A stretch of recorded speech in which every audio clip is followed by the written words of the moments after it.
You'll always be a burden, Emma. Let's just face it. You peaked in high school. My Uncle Mark's words hit me harder than the wine glass he slammed down on the table. For a second, I forgot how to breathe.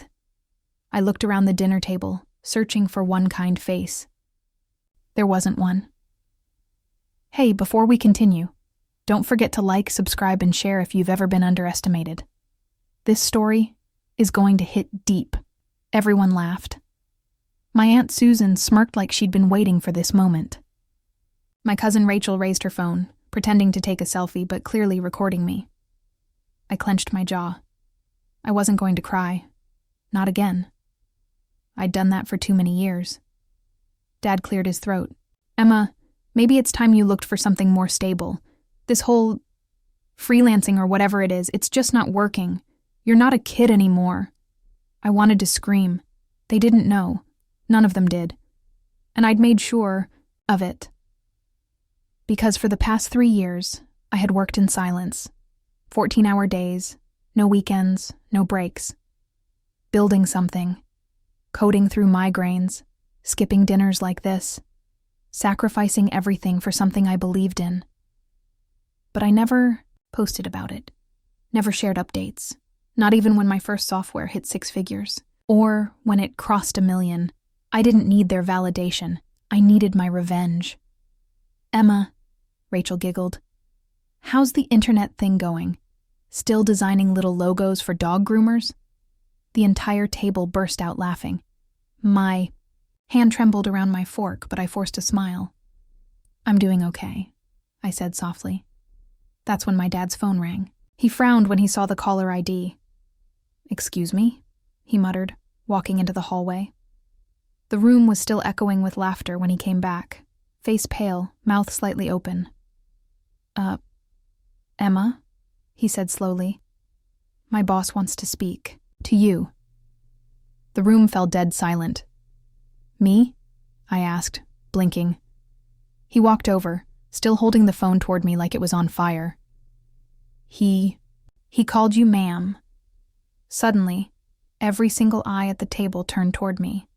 Confused, nervous, silent.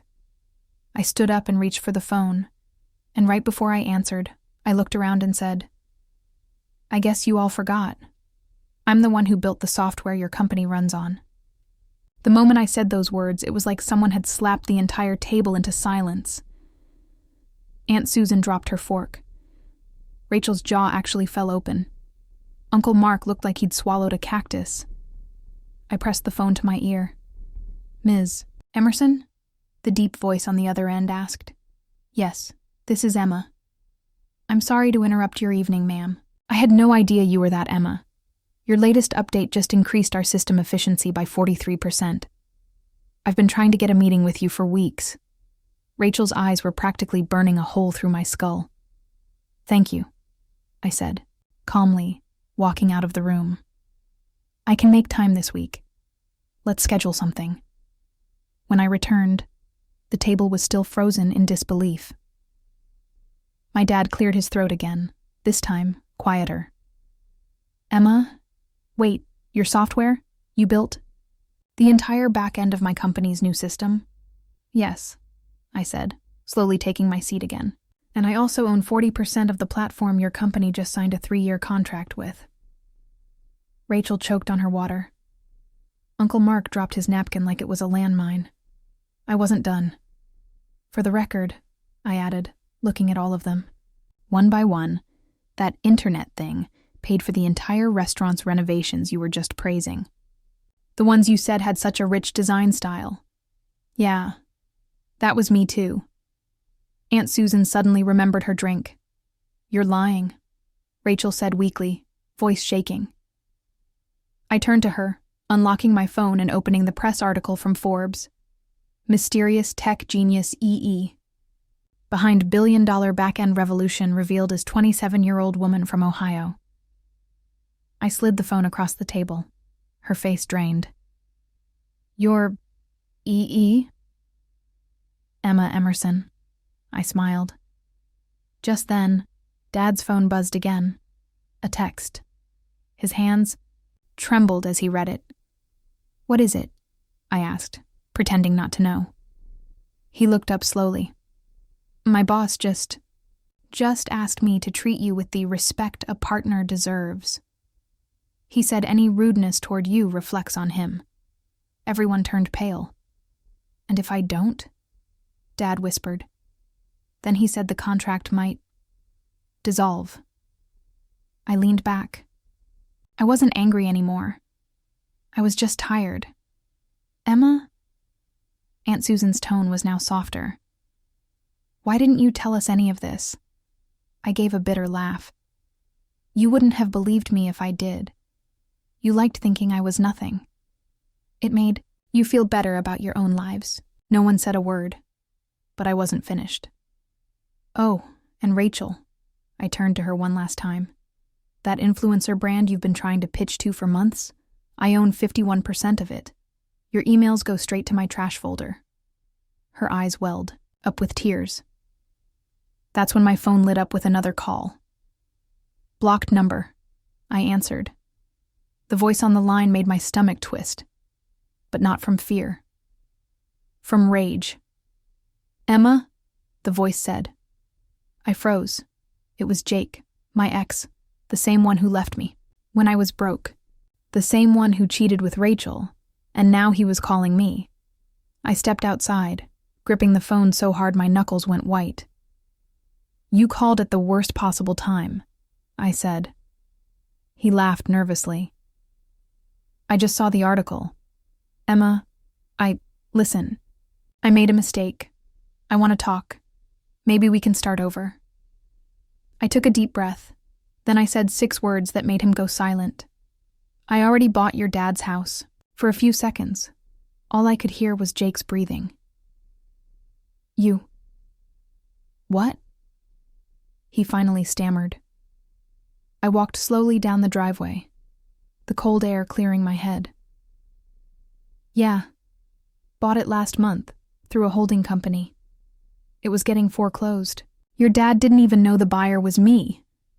Emma, why would you? Because, I cut him off. Your dad laughed in my face when I came to him for help 2 years ago, said I'd never be worth a dime. And you? You were right. There next to him, holding Rachel's hand, Jake went silent again. Good. Let that burn. You left me when I was broke. Said I was dragging you down. Then moved in with her the same week. You know what I did that night? I opened my laptop and started working. I cried while I coded. Every single night. I didn't know you'd become this. I didn't think. No, you didn't think. Because you all thought I'd never fight back. That I'd stay the weak, quiet Emma you used to cheat on. He let out a soft, pathetic laugh. You sound different now. That's because I am different. I turned and looked up at the house. My dad's house. The same one I grew up in. The same one where every room held a memory of being ignored. Dismissed, or made to feel small. I was done with that version of me. Jake, don't call me again. And let your dad know the new lease agreement arrives Monday. Rent's going up. I hung up. As I walked back inside, Rachel was still at the table, furiously typing something on her phone. Probably some damage control post about fake family, love, or girl power. She looked up when I passed. You've really changed, she said coldly. I leaned close and whispered, No, I just stopped hiding. Her expression cracked. That's when my dad stood up. Emma, he said awkwardly, I don't know what to say. I raised an eyebrow. Try thank you. Your company would have gone under without my system. He nodded slowly, shame washing over him. But then, right when I thought the drama was done for the night, a loud knock hit the door. 3 times. Sharp. Heavy. Uncle Mark opened it, then stepped back, confused. A man in a sharp suit stepped inside, holding a thick folder. I'm looking for Emma Emerson, he said, eyes scanning the room. Everyone turned to me. That's me. He handed me the folder. You've been served, he said flatly. From your former employer, Apex Systems. My heart stopped. That's impossible, I whispered. They don't even know. They're claiming breach of contract, intellectual property theft, and damages worth $15 million. Everyone froze. Rachel gasped. Dad sat down slowly. Uncle Mark finally whispered, Emma, what the hell is going on? I didn't answer. Because suddenly, I realized something terrifying. Someone inside Apex knows who I really am. I stood there clutching the envelope, my fingers trembling, not from fear, but from fury. Apex Systems was supposed to be behind me. 3 years ago, they rejected my proposal, laughed at my ideas, and fired me without severance. I had signed a basic employment contract, nothing more. Or at least that's what I thought. Dad was the first to speak. What's in it? I opened the envelope slowly, the room dead quiet. Inside was a thick stack of legal documents, pages filled with language designed to intimidate. Big words, long sentences, everything written to confuse. But one sentence stood out in bold print. Emma Emerson is being sued for utilizing proprietary algorithms developed during her time at Apex Systems, which now form the foundation of her current business. I laughed bitterly. Unbelievable.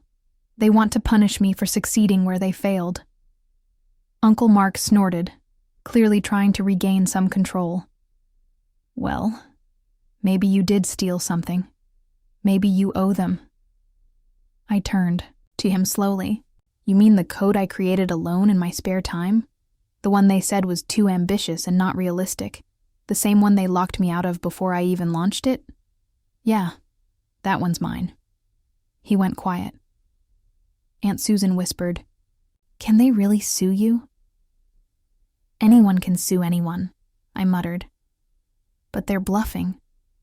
They just want to scare me. But even as I said it, something in my gut twisted. Because there was only one way they could have found out what parts of my old work were used in my new system. Someone leaked it, and only 3 people had access back then. 2 were in another country. The third? I turned my eyes slowly to Rachel. She looked up from her phone, blinking too fast. What? Did you ever mention anything about me to Apex? I asked carefully. Ever forward an old email? Send over an old demo link? She went pale. What? No. Why would I? Because Apex reached out to me 2 weeks ago. She interrupted herself too fast, then instantly bit her lip. Everyone froze. I stepped closer. Say that again. Rachel swallowed hard. They messaged me on LinkedIn. Just wanted to collab or whatever. They offered a brand deal. I didn't think. You didn't think? Or you sold me out for some clout? No. I just told them you had a software business. I didn't say anything specific. I shook my head. Rachel, you were literally in my room the night I showed you the dashboard prototype. I told you everything back then because I trusted you. She looked like she was about to cry. I didn't know they'd use it against you. Uncle. Mark stood up. If she gave out confidential information, that's not on you. It's on her. But my dad just sank into his chair, rubbing his temples. This is a mess. I was already walking away. My mind was racing. If Apex was coming after me, it meant they saw me as a threat, a real one. But lawsuits take time. That wasn't the problem. The problem was what they'd do in the meantime. They'd try to damage my brand, turn clients against me, freeze deals. I needed a counterstrike. I got in my car and drove straight to my apartment. The moment I got there, I opened my laptop and checked the back-end logs of my platform. And that's when I saw it. An unauthorized login attempt from Rachel's device. 2 weeks ago. The same day Apex messaged her. I stared at the screen, my pulse pounding. She didn't just leak information. She gave them access. There was only one thing left to do. I opened my secure database, accessed the kill switch I'd secretly built in for moments like this, and hovered over the button labeled Revoke Corporate Licenses, Immediate Lockdown. Once I hit that, every single Apex system running my software would shut down. They'd be offline in minutes. But if I did that, I'd be declaring war. Finger hovered over the button, and then I clicked. The screen flashed red. Confirmed. System lockdown in progress. Let them come. I was done hiding. By morning, Apex Systems was in chaos. Their servers crashed. Clients were locked out. Their CEO went live on CNBC blaming a rogue update. But deep down, they knew. This was payback. My inbox exploded. Investors wanted meetings. Competitors offered partnerships. My brand? Trending everywhere. Rachel tried calling. I didn't answer. Later that night, I got a letter from Apex's lawyers. They were dropping the lawsuit. Quietly, no apology, no admission. But they knew they'd lost. At the next family dinner, I didn't sit quietly in the corner. I walked in, confident. Dad stood up and raised a glass. To Emma, he said, voice shaking, the woman who saved us, and beat the ones who tried to break her. Even Uncle Mark clapped. I looked around the room, at every face that once saw me as nothing, and I smiled, because now they called me ma'am.